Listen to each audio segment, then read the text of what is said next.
back. We are here live on a Thursday night at Metro East Community Media. Welcome to Native Nations. Adam, where would that lead in come from, that dancing we just saw? That lead? What's the Powwow? Oh, lead in song? I don't know. Well, it was good drumming, good dancing. I recognized one of those fancy dancers. I think he was in Warm Springs. So we are going to have a good show tonight. We have two veterans with us who will be talking about some issues that are important to veterans and Native veterans here in America. First of all, my name is David Liberty. I'm the co-host with Adam Whiterock, my helper and right-hand man. And Yeah, the co-host. co-host. One person gets sick, I have to fill in, and That's right. Next time I go to Alaska, you'll be taking over for me. oh yeah, we'll have a live coverage feed from Alaska to here, so you can, All you know, right. we'll get a cardboard out, put the cardboard look like you, and then I'll feel a lot better. I won't feel so nervous. And we have two guests. We have to my immediate right, Buzz Nelson. Buzz, thanks a lot for coming Thank tonight. you. I'm glad to be here. Buzz is a Korean War veteran. And next to him is Alex Stone. Thanks, Scott. Alex, we appreciate you taking the time to come and be welcome. with us. Alex, a Vietnam veteran. Welcome home, brother. Thank you. And we have a couple of big issues we want to discuss here tonight. First of one is the issue of Osama bin Laden being called Geronimo, the code name Geronimo. There are quite a few Indian veterans that were a little disturbed by that designation, and our viewers may have heard that on the news, but tell us firsthand, you guys, how did the Geronimo name impact you as veterans? Well, to me, it was strictly an insult. You know, I honorably served in the Marine Corps, a very proud outfit, and to be associated with a person like bin Laden and associate a native, a true warrior like Geronimo with bin Laden was just strictly a put down. It was an insult to me and to my family, and even I think it was an insult to the service, the proud service that I served in, United States Marine Corps, because I put my time in there, and I've never known a Native American that was drafted into the Marine Corps or any other outfit. We went there to serve our time. We were proudly serving our American country when they called for us for help. When our Native country was in trouble, we went in and we volunteered. We lost a lot of our people in different wars, and a lot of them were wounded. We come back to a country, and then we were almost, to me, what was really an insult to hear this. And it was really a hurt, and not just to me, to all Native people. Any Native person should have been hurt by this thing. And we just would like to hear an apology, somewhat of apology in whichever way. It's been said and done, we're not able to change anything, but we would like an apology to our Native people, to our Native veterans, and to our Natives veterans who were killed in different countries and all parts of the foreign lands, Native veterans that had given up their lives, and Native veterans that had came home maimed and hurt. Give them apology. Make them feel like we are proud people, and give us our pride back, because I think you insulted us, took a lot of our pride away from us. And I'm here today to try to correct that if we can. Try to, maybe we can get an understanding that someone will correct this, help us correct it. How about you, Alex? How did you feel when you first heard about it? Excuse me. I got word from Florida, a friend of mine who is the chairman of the tribe in Florida. They're called the Seminole Tribe of Florida. His name is Mitchell Cypress. we went to boarding schools together. We went to Chilocco Indian School together. And he was a couple of grades ahead of me. But his concern at the time we were talking, and I had not heard about it yet, was that they used the code name Geronimo and attached it to bin Laden. And when I researched a little bit of this stuff and took a look at some of the things, who was all behind this, I found there were a great deal of Native Americans that were really behind this. I'm sure most of the Indian people out there they're familiar with what is called Indian country today. And they came out with this. He is no Geronimo. The comparison of one icon from the American Indian people and placing him as a terrorist is something that is very demeaning, disgraceful. And to call Geronimo that, you're calling all Native Americans terrorists. And that's where the apology came in. Let me back up a little bit here. As I was talking to Mitch over the phone, he told me that there was some kind of judicial process that was written, and they compared the Seminole tribe to the Al-Qaeda's tactics, saying that the Seminoles used the same tactics as bin Laden, or vice versa, whatever that was. And that's where Mitchell came in and said, well, you know, the tribe, the chairman, wrote a letter directly to President Obama. To this day, I have not heard anything back. I got a little disturbed, so I talked to Buzz about it, and Buzz and I were saying, well, you know, we need to do something as Indian people, as Indian veterans.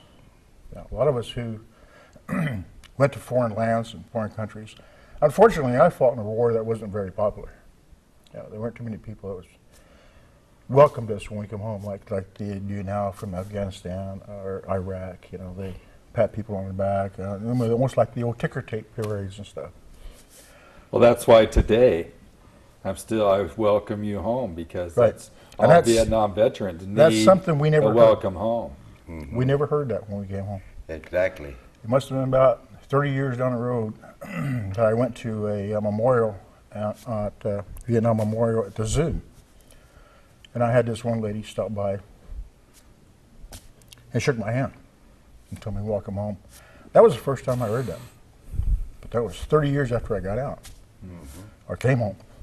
See, I'm a Northwest transplant. I'm a Cheyenne. I'm originally from Oklahoma, and boarding schools were my life. I mean, I went in when I was like 9 years old, and I Wow. went to Concho Indian School, Chilocco Indian School, Haskell Institute, Wow. and went into the military. And by way home, this is where I stopped in 1971. Never And, got out of town. And never made it past that mountain over there. But it was a beautiful place at the time. I loved the rivers, and I loved just the countryside. And I never told anybody I was a veteran. And every time I applied for a job, I never put down a veteran. I didn't want your 5 points. I don't need your 5 points. You can't take me for who I am and the work I can do. But then you shouldn't be giving me that 5 points, because I can beat somebody else up. Yeah. That's not, to me, I really dislike that. And even today, if I were to, since I'm retired, go apply for a job, I would never put down a veteran. Even though some people encourage and say, yes, why don't you do that? Yeah. It was just ingrained. And a lot of us who came back home were primarily fear of saying anything as being Vietnam veterans. A graceful term they call us is baby killers, along with a lot of other names.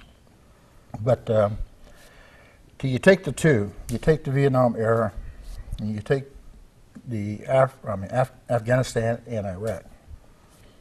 Two different types of war, or conflicts, whatever you want to call them, police action, which I think it was called police action in Vietnam. And then the United States government and the military has terms for about every Indian person that was in the military. We were all called chief. That was fine. You know, I heard people say, well, when you jump out of an airplane, you holler Geronimo. Well, I served with the 173rd Airborne, and when I went through jump school, I didn't hear anybody say Geronimo coming out of that plane. And their eyes and mouth were shut very tight. So, but that's, I never heard that, but I guess that was back in World War I or World War II, somewhere back in that era. And you stop and look at those things that the Indian people had the highest ratio in the United States in any culture that serves in the military. For one, we're very proud people. Two, we're the first willing to go to serve. We're the ones who are willing to get in there and say, this is our country, and we've been fighting for it since 1492. You know, we're their homeland security. We started that. It's just that these governmental names come up and they pop up everywhere. It's like, even today, you stop and look at this guy, Geronimo. Geronimo was never a chief. Everybody calls him a chief. He wasn't a chief. He was a great warrior. The United States learned a lot from that man. Well, didn't he avoid capture for 30 years or Yes, something? He beat out the army for that long. And the Mexican army. Oh, And and the the Mexican Mexican army. And what Geronimo, I can see, I mean, you stop, like the old term is, you walk a mile in his moccasins. Take a look at Geronimo. Even though when he was back in a more civilized area and calming down, the Mexicans came into their land and killed his wife, his children, his grandparents, and a lot of his people. And that's why he went on a run. This man is a great warrior, one of the greatest warriors in the American Indian populations. I'm not just down saying nobody else is, but he's an icon that people look up to as protecting his land, his people, and his way of life. So how do you take one man and place him with another one and say, this is him? And going back to this picture again,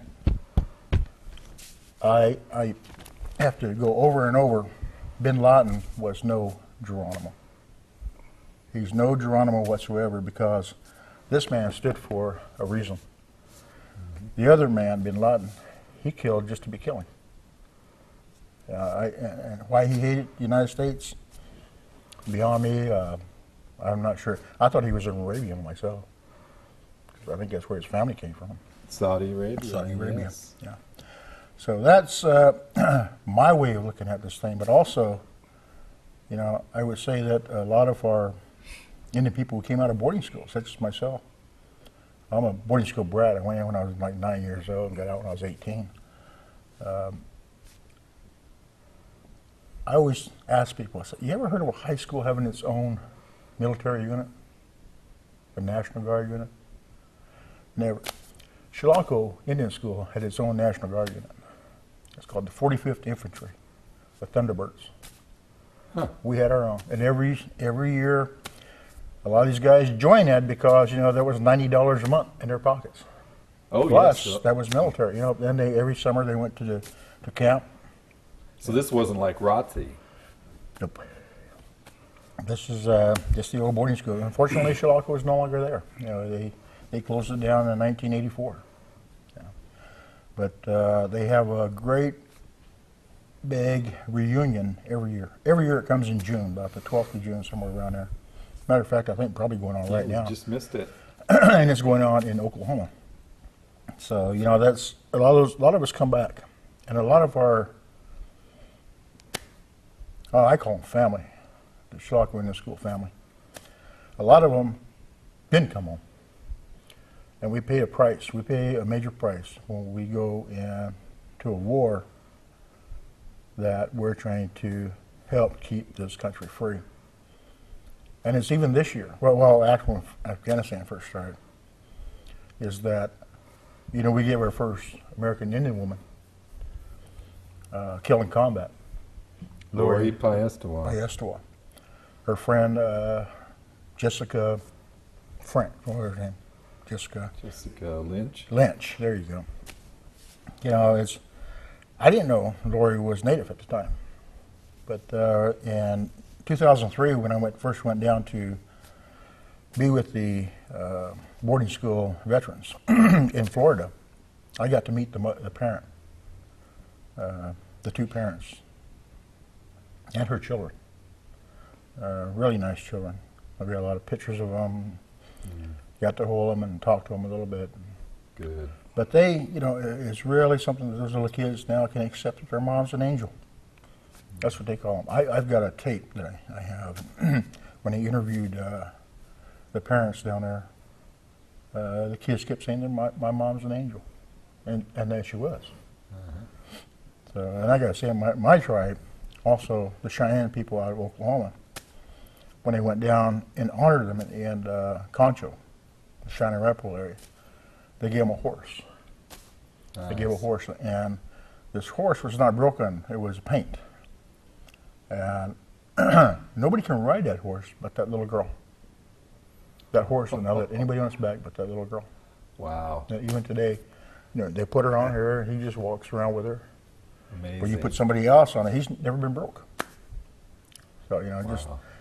the Creator works in mysterious ways. Yeah, definitely. So there's a lot of things. I don't know, maybe I'm talking too much, but you can hop in anytime you want, Buzz. But there's a lot of, you get this article, there's a lot of good articles that were written in here. These two individuals, I'm sorry for the spotty marks, but I was just tabbing myself, what they came up with. So did you find out, did they talk about where the name originated, who first gave bin Laden the code name, or can you track that down? I really can't say, but it had to come out of the Joint Chiefs of Staff, one of those individuals. But, and let me make it clear to the people in the community, especially the Native community. We're not angry with the Navy SEAL that took bin Laden out, that actually killed him. Yeah. He, like the rest of us, we follow orders. You just don't disobey an order. But the code name that came out was, after he was shot, it was Geronimo, E-K-I-A, to a veteran, combat veterans. We know what that is right off the bat. That's the enemy killed in action. That's what that stands for. Mm-hmm. And you stop and think about that. So you're killing Geronimo as an enemy of the United States. What kind of message does that send to the Indian people across the country? Not a very good one. And a lot of these things I had and I was looking at, who's kind of taking the lead of this is the NCAI, National Congress of American Indians. Good. They're hollering at this. The National Journalist of Native Americans are also picking up a lot of this. Great. Other agencies are coming in, large agencies. They're starting to push to that area and saying, it's great to use our names, Native American names, but don't use them in an inappropriate way. When I was in Vietnam, there was Apache helicopter. Mm-hmm. You had all these missiles that were named Tomahawks and those kind of things. I had no problem with that. They were there to protect us. They were there to help us. We were there fighting in a war. Mm-hmm. So it made you feel kind of proud. A lot of guys more appropriate. More appropriate. But here's the other part too. A lot of times they looked at us as we can walk in the dark, we can see in the dark, we can you can walk smell on the two enemy legs, we a can mile smell it away. a mile away. So there's a you can- stereotype. You can track them or something. Yeah, we're great Good trackers. trackers. Yeah. I like that, something about Alex is saying about the code name that came in. I think it was, firstly, I'd like to say that the outfit that had went in and captured bin Laden and killed him was probably one of our most elite outfits that we have, most proud outfit we have right now, the Navy SEALs. And we're not saying nothing against Navy SEALs. It's just a code name that they use and a name that they use to put this on the air with. And that's the first word that I came back with in it when they said Geronimo was killed. And I would like to say something that might interest a lot of people, the Native people. My mother and I lived in a little town in Nebraska for years. She grew up there, and I grew up there. This was, 60 years ago? I'm talking 60 years ago maybe, or more, even 65 years ago. This little town in Nebraska, at Fort Robinson, Nebraska, had a train going through it. And me and my grandmother and my mother and my dad and all of us lived in a teepee down in a tent down in a park campground down there. And we were walking with my mother going to town one time, and this train had pulled in front and stopped as a troop train loaded with troops. I don't know, I was real small, maybe 9 years old at the time, and I didn't know what they were. But they stopped in front of us, and me and my mom stood there waiting for the train to go by, and these soldiers jumped out, and they hollered, "Geronimo!" And I didn't know what the Geronimo meant, you know, and my mother got scared. You know, she got real scared. And she grabbed my hand, she turned around, and we run the other way, walked the other way, because she infiltrated, she suggested that Geronimo was a name they used to get to something or other with the Native Americans. It scared her and scared us. So I remember back all them years. And that woman at that time had 2 sons in the service. One was in, well, they're both in the Navy, and one was a frogman, UDT man, and which is now the forerunner of the Navy SEALs. And that woman, instead of running and hiding and have to hide from something like that, should have been proud of what she was doing and what her sons were doing.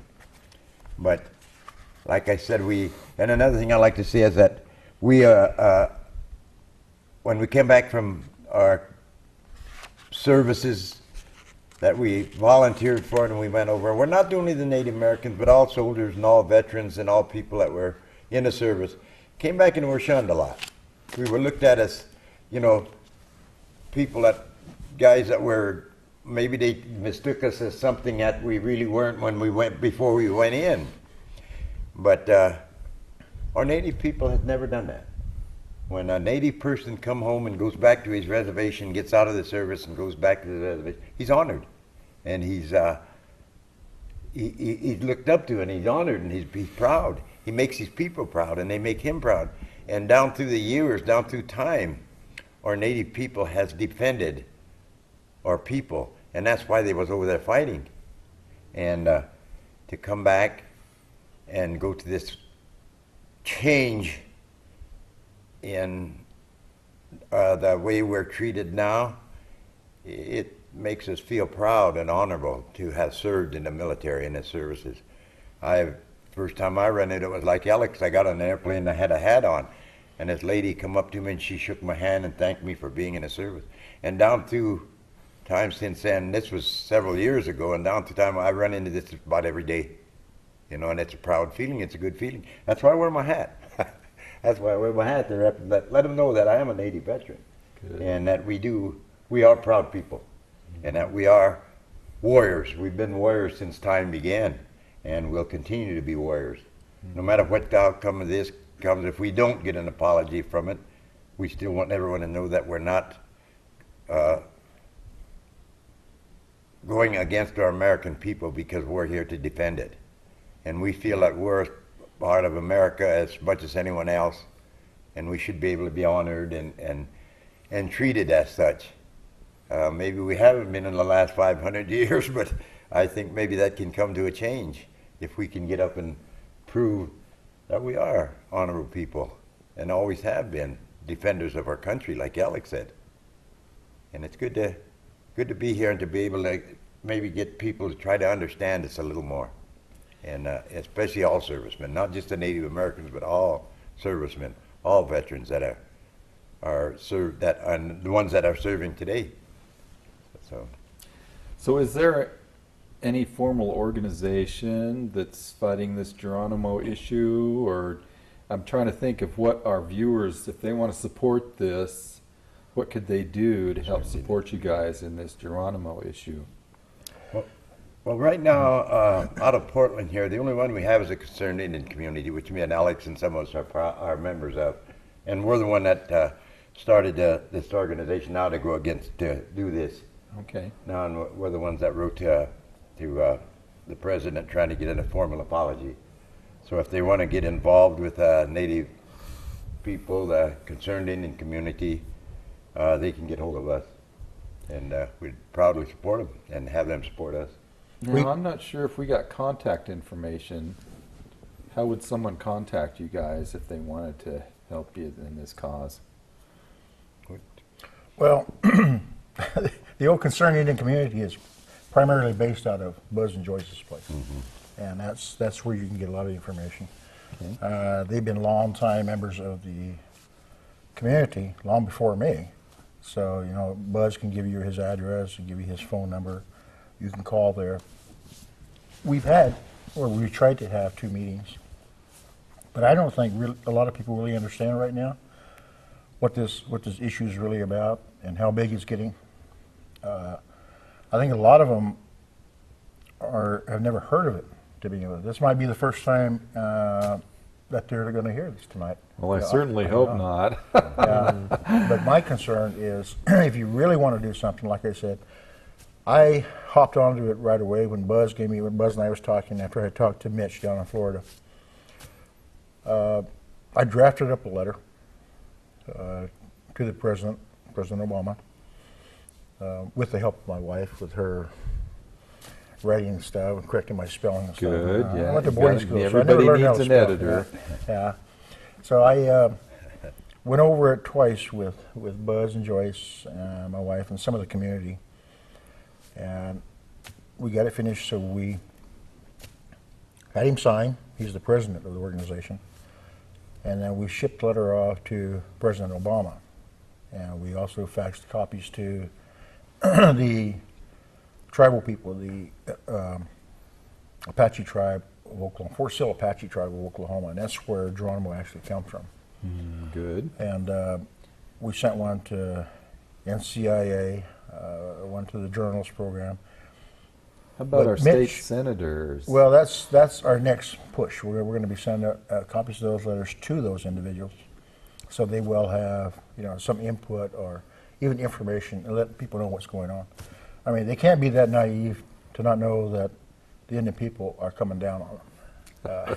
yeah. I mean, you start looking at it on a they national know. on a national level. When NCAI gets involved, they're going to send it out on the media and across the country, across Indian country and to them. Yeah. But the Senate on Indian Affairs, Mitchell has one of his members who sits on that committee, Good. and her name is Teresa Osceola. So we faxed her a copy of this, and they're having those meetings up there, and they're pushing it also to Good. the Obama's Great. cabinet and his staff. So it ain't something like he doesn't know. I'm It's sure there. not.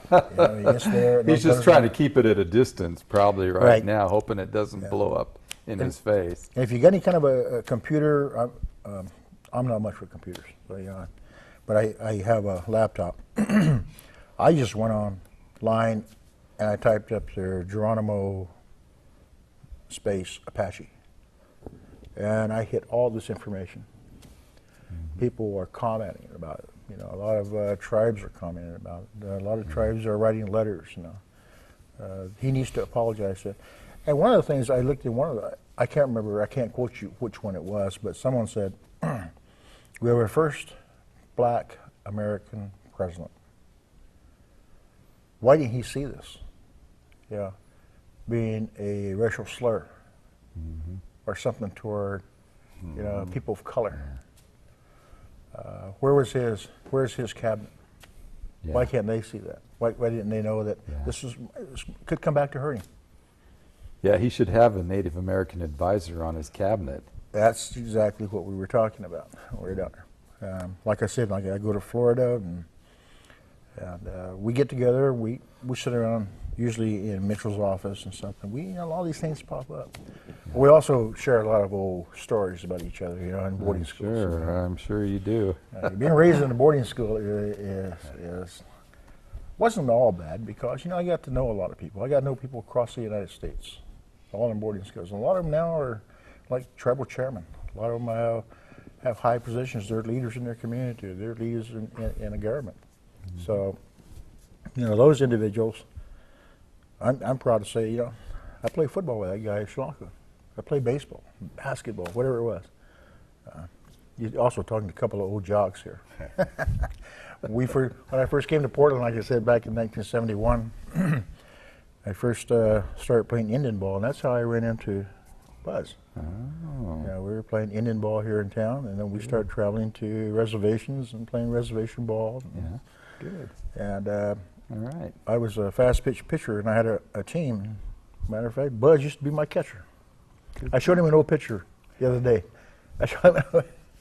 Yeah, that's when we could still move around pretty good. Yeah, At those about- were the good at about days, 60 good old pounds. days, 60 huh? pounds ago.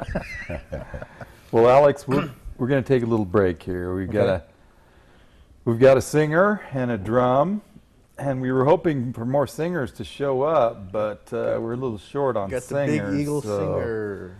Big Eagle singer Steve Stone is the lead singer. And Adam, you want to go jump over there Yeah, while as we're soon as- As soon as the introducing? camera changes, Yeah, I'll we're going to switch move the over. camera and All right, switch it there we go. around, and we're going to hear a couple songs from Steve and Adam, and then we'll come back and have a little more discussion about the living memorial at the Vietnam Veterans Memorial in Washington, D.C.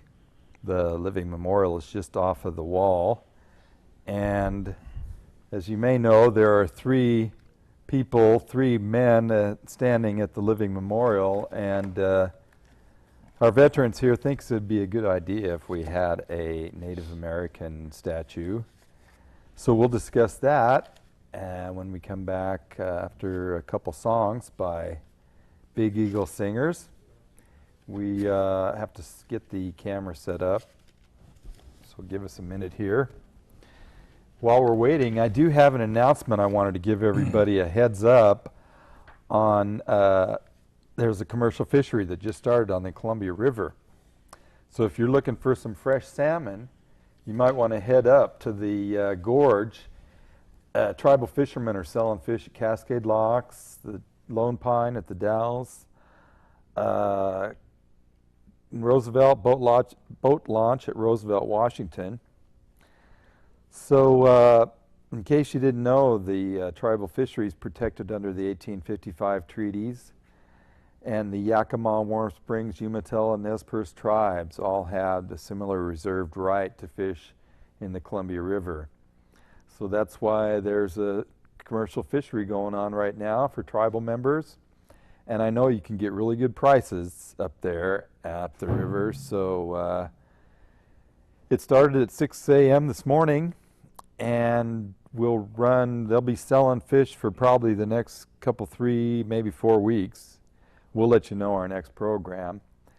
And take a cooler with you full of ice so you can get your fresh salmon back home in good condition.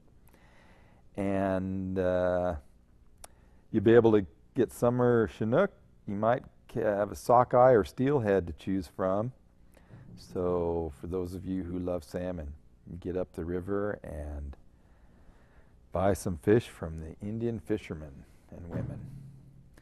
It looks like we might be ready over there at the drum.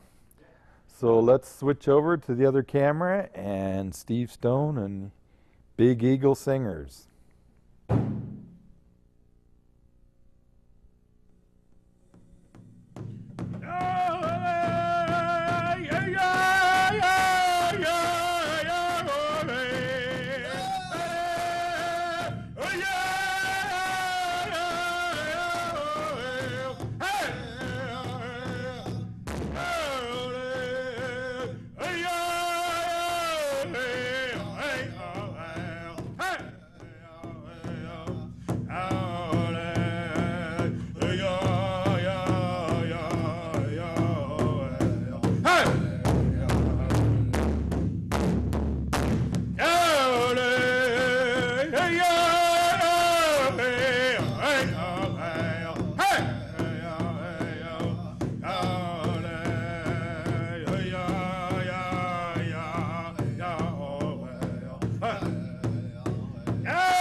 All right, one more song, please.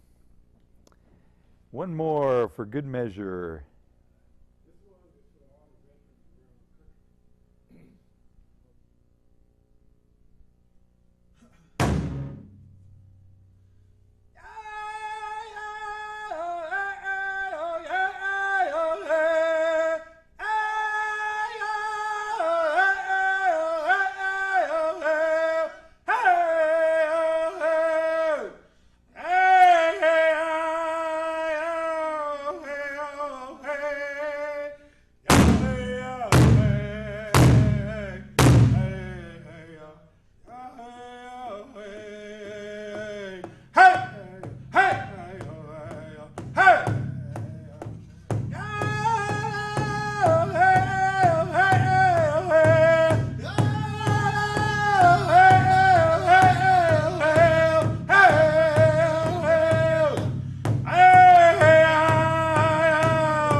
Thanks a lot, Big Eagle Singers.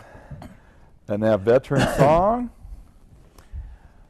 And while we're waiting for Adam to get back in the scene here, I mentioned a couple other powwows. Payumsha is coming up at Warm Springs here in 2 weekends from today, June 22nd through the 26th at Warm Springs Reservation. Delta Park powwow, of course, we can't go without mentioning Delta Park coming up tomorrow. Grand entry at 5 o'clock, grand entry, Delta Park powwow. And it continues through the weekend, so you got plenty of time to come down, hear the drumming and watch the dancing and buy some food. Gonna do what? Bring an umbrella. Bring an umbrella? Yeah, it might be raining. It's not gonna rain. not Come gonna on. Bring an umbrella. That's good advice. We're going in. The 4th of July powwow is coming up at Wild Horse up on the Umatilla Reservation, just east of Pendleton, Oregon. And that ought to be a lot of fun, too. A new event, well, an old event got the date changed. You've heard we've had C.C. White Wolf on several times to talk about the Gathering of Flutes that they do every year to raise money for the Native People's Circle of Hope. They're doing that concert, the Gathering of Flutes, a Native American Flute Benefit Concert, July 9th from 4 to 8 at the museum at Warm Springs. So that normally has been a Portland event. This year they're moving it to Warm Springs for a little different venue. So if you can make it, please do. We'd appreciate it. Supporting the Native People Circle of Hope, which is a cancer survivor network. Adam, did we have anything else we were supposed to announce? Payumsha, Delta Park. I lost 8 pounds. You lost 8 pounds! Woohoo! Anyways. No, I think that was about it. Delta Park, Payumsha, and Wild Horse. we still got a Facebook page up, so still going. So That's any right. more information, people that want to be on the show, want to just send us the email, and I'll be, have you on the show. And longest walk northern route is in Indiana, Indiana? Pass by there. Ohio, I think. Yeah, they're Ohio, today. yeah, Yeah, something they like passed Indiana. They're in Ohio. They're almost to West Virginia. They're practically to D.C. It's Yeah. amazing to think they were here in February and now they're walked all the way across the country. Yeah, I've That's just been great. mostly focused on Portland, then California. They're probably, I don't know where they're at now, but So we want to get back to Alex and Buzz and talk about the next issue we wanted to discuss, the Living Memorial in Washington, D.C. I've been there, been to the wall, left an offering, and you sure notice that there's no Indian guy there at the Living Memorial. And how did you guys get off this ground? Where is it right now? Do you think you're going to get the statue, or what do you think? Well, I'll start out like this again. Chairman Cypress, Mitchell Cypress of the Seminole Tribe, a lot of us in boarding schools, we're trying to plant the seed and get it going to start working toward hopefully getting a 4th person at that statue. And I'm not sure if the camera can see this right now, but without this individual right here, if you were to take him out, these 3 individuals right here are the ones that's on the wall right now, on the mall, I'm sorry. Near the wall. Near the wall, and it depicts a Caucasian, African American, and the 3rd one is, we don't know what, other. Other. And so many years have gone by that Indian people has been placed as other. But we sat and we talked. We started talking about this in 2003. And the one thing we were looking at is, why couldn't we have another statue built, which is this person here in particular, with the helmet and the feather in it. Now, when I was in Vietnam, I wore a feather in my helmet. Not because I want to be noticed as an Indian, but I was proud to wear that. And a lot of times we didn't wear helmets because I was attached to a ranger unit, and we wore what they call boonie caps. So I wore the feather in the back straight down. But it was just in honor of my own people. For me to honor those individuals and the people who have gone on in the past, it was the same. And a lot of us in boarding schools were talking about those things. So why don't we start an initiative and get it rolling? And it's been going on for a while now. But that's what we have. And on the bottom of it says, why aren't we here? And that's the whole thing was, we were there raising the flag in Iwo Jima. World War I, World War II, Korean War, Vietnam War, the Gulf War, and current conflicts in Iraq and Afghanistan right now. We have a lot of people serving there. A lot of young American Indian people serving there. And that's what we want to do, is just to pay tribute and honor to those Indians who have gone and served their country, and also for those who have paid the ultimate price and never came home. We should mention that the World War I Indian veterans, the World War I was before Native people were granted citizenship here in the United States of America, and yet our native people were going and fighting for this country that they didn't even have citizenship in. So that gives you an idea of the level of commitment our Indian people have. World War II, too. Well, we Yeah. we got citizenship Yeah. in 1928, 1924. I think. 24, yeah. Yeah. So, No, we were allowed to vote in 1924. yeah. We didn't get our citizenship until 1954. A lot That's of people right. We have got the right to mistaken. vote first. They used this Yeah. to get our vote, and they never did legally make us citizens of the United States. And I think if you look back in history, you'll see that in 1954 we were supposed to supposedly become citizens of our own country. So I think if you look back, you'll see 1954, World War II as part of this. What you're talking about, And that's ironic and the Korean because War. at that same time they were granting citizenship. That was when they were making the great push to eliminate tribes off the federal enrollment. Right, that's when the Great Termination came into Yeah, effect. at Yeah. the same time. But you know, those kind of things is what we're talking about. That's what we're pushing for the honor of those individuals. And one of the things that we talked about down there, we have a couple of Navajo people that are part of our little group that we have, this Native American veterans. We're all combat veterans actually. So we look at the issue of, you know, we've done some hard time, but it's something we don't talk about. Look at the code talkers from the Navajo Nation. They did not get any kind of citation or award until Bush was in office. And it was a civilian award. It wasn't a military. Right. And a lot of it award. had to do with because, you know, they were afraid they didn't want to break that code. They felt that they Yeah, they probably were had going to take use it to the again. grave if Yeah. they had to. And only now, and I'm not sure, just a handful of those individuals are receiving something, some kind of award from the United States government, the United States military. And they're trying to make up for it by giving some assistance to the other veterans who have passed on, who never received any kind of service from the military, such as the Veterans Administration, the housing, the medical, education, everything that goes with that. They didn't want them to be known out there because they were afraid another country would come in, and if they use that same code, would take those individuals out. Break that code. So that was the things we talked about here, but all of us had our own different stories. Yeah. And so we started to push.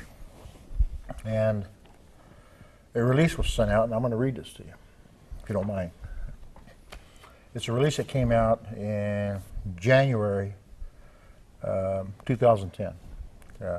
January 12th, actually. It starts out with a Native American Veterans Memorial Initiative launched a nation's capital for support for the tribal leaders and military veterans around the globe. Washington, D.C. Seminole Tribe of Florida Chairman Mitchell Cypress today called on all tribal leaders, all military veterans and groups and individuals around the globe to join him in supporting the Native American Veterans Memorial Initiative. The recently announced initiative will honor Native Americans who have served in all branches of the armed forces in the United States of America, including Native Americans who have served in World War I, II, Korean War, Vietnam, Gulf, and the current conflicts of Iraq and Afghanistan. A Vietnam-era veteran of the United States Army, Chairman Cypress is seeking the support and individuals of all veterans in order to make a strong possible case of recognition for Native American veterans. Chairman Cypress said, this effort will include lobbying the public relations programs impacting key individuals, including U.S. senators and representatives, their staff, offices within the Obama administration, members of the National Capital Planning Commission, and the government entity that oversees the design and placement of memorials in Washington, D.C. As Native Americans, we have served in all branches of the military, and we would like the same honor and acknowledgement as our military brothers, Chairman Cypress exclaimed. Chairman Cypress noted, we would like to see a fourth soldier, a Native American, added to the 3 soldiers' likeness that the part of the Vietnam-era Veterans Memorial on the National Mall. We were there during the conflicts fighting for our country as Native Americans, Chairman Cypress said. When we look at the beautiful statue that depicts the true brave warriors, we wonder why we were not included. We were there too. A website has been established for the Native American Veterans Memorial Initiative as thenavmi.com. That's thenavmi.com. All interested supporters of those who having sacrificed for our freedom can sign up by submitting their email address on the website and its homepage. Please join forces with us and help us with this initiative to get the 4th statute added for all Americans that have fought and are fighting for our nation's freedom. We need your help. That came out of our little veterans group down in Florida. We call ourselves the Boarding School Indian Vets. Well, thanks a lot for reading that, because it had the contact information for the website, so that's really good.